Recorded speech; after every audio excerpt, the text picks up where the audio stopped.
தென்கட்சி என்பது ஒரு சிறிய கிராமம். அங்கு பெரும்பாலும் பசுமை, அமைதி, செங்கதிர் பூத்த புல்வெளிகள். ஆனால் ஆண்டில் ஒரு முறை மட்டும் மழையின் மாதம் என்று அவர்கள் பயந்து பேசும் காலம் வருகிறது. அப்போது வானம் மட்டுமல்ல, பூமியும் மாறிவிடும். மழைத்துளிகள் தொலைந்த காலங்களை திரும்பி கொண்டு வரும். அதற்குள் மறைந்து போன மர்மங்களை உயிர்ப்பிக்கும். மூதாட்டிகள் எச்சரிப்பார்கள். மழை வரும் இரவுகளில் வீதிகளில் நடக்காதீர்கள், மறைந்த வீடுகள் எழும். 14 வயதான சதீஷ் தனக்கு இந்த மாதிரி எச்சரிக்கைகள் காதில் விழாமல் வளர்ந்தவன். அதெல்லாம் நம்பிக்கை இல்லை, நிஜமில்லை என்று எண்ணியவன். மழை துளிகள் ஆடிக்கொண்டிருந்த போது ஒரு இரவு அவன் ஜன்னலிலேயே பார்த்தான். அழகான நிலவு மழையுடன் கலந்து இருந்தது.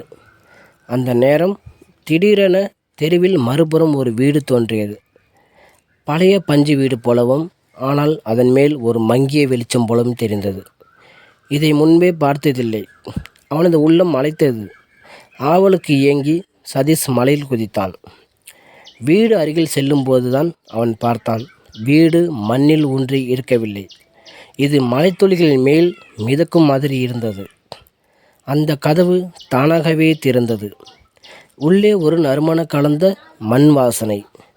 மெலிதான பழைய இசை போல ஒரு ஓசை. ஒரு நீண்ட நிழல் செல்லும் ஒளி. அதைத் தொடர்ந்து சதீஷ் முன்னே சென்றான். அவன் எதிரில் ஒரு சிறுவன் நின்றான். வயதும் சதீஷிற்கே சமம். ஆனால் முகம் தெளிவாக தெரியவில்லை. பிரகாசமான ஒரு முடி மட்டும் பறந்தது. அவன் மெதுவாக முன்வந்தான். "நீ வந்துவிட்டாய். இப்போது நீ எங்களோடு இருக்க வேண்டும்." சதீஷ் குழம்பினான். "நீ யார்?" என்றான். அந்த சிறுவன் மெதுவாக ஒரு பொம்மையை காட்டினான்.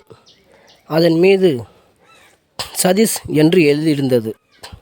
அதை பார்த்த அதிர்ச்சியில் சதீஷ் ஓட முயன்றான். ஆனால் வீடு உயிர் பெற்று மாறியது. அருகில் இருந்த படிகள் நீண்டன. கதவுகள் மூடியன. ஜன்னல்கள் இருண்டன. மலைத்துளிகள் கூட கடினமாக கண்ணீராக மாறின. "இங்கு வந்தவனை வீடு வெளியே விடாது" என்றான் சிறுவன்.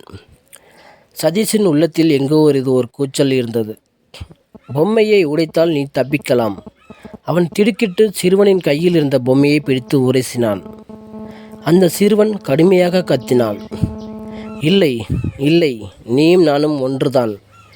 சதீஷ் கடைசியாக பொம்மையை தரையில் வீசி உடைத்தான். அடுத்த நாள் காலை தென்கட்சியில் ஊரே பரபரப்பில். சதீஷை காணோம். அவனது அம்மா கதறினார். வீடு முழுக்க தேடினார். மழை நின்றது. அந்த மர்ம வீடு காணவில்லை.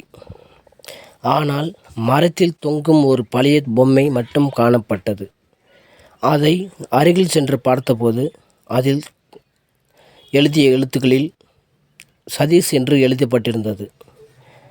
இப்போது ஒவ்வொரு மலைக்கும் அந்த வீதியில் ஒரு சிறுவன் ஜன்னலில் நின்று வெளியேற்றி பார்க்கிறான். அவன் முகம் சதீஷை போலவே இருக்கிறது. தெருவில் செல்லும் குழந்தைகளும் சிலர் நம்புகிறார்கள், சதீஷின் ஆத்மா இன்னும் அந்த மலை வீட்டிற்குள் சிக்கியிருக்கிறது என்று.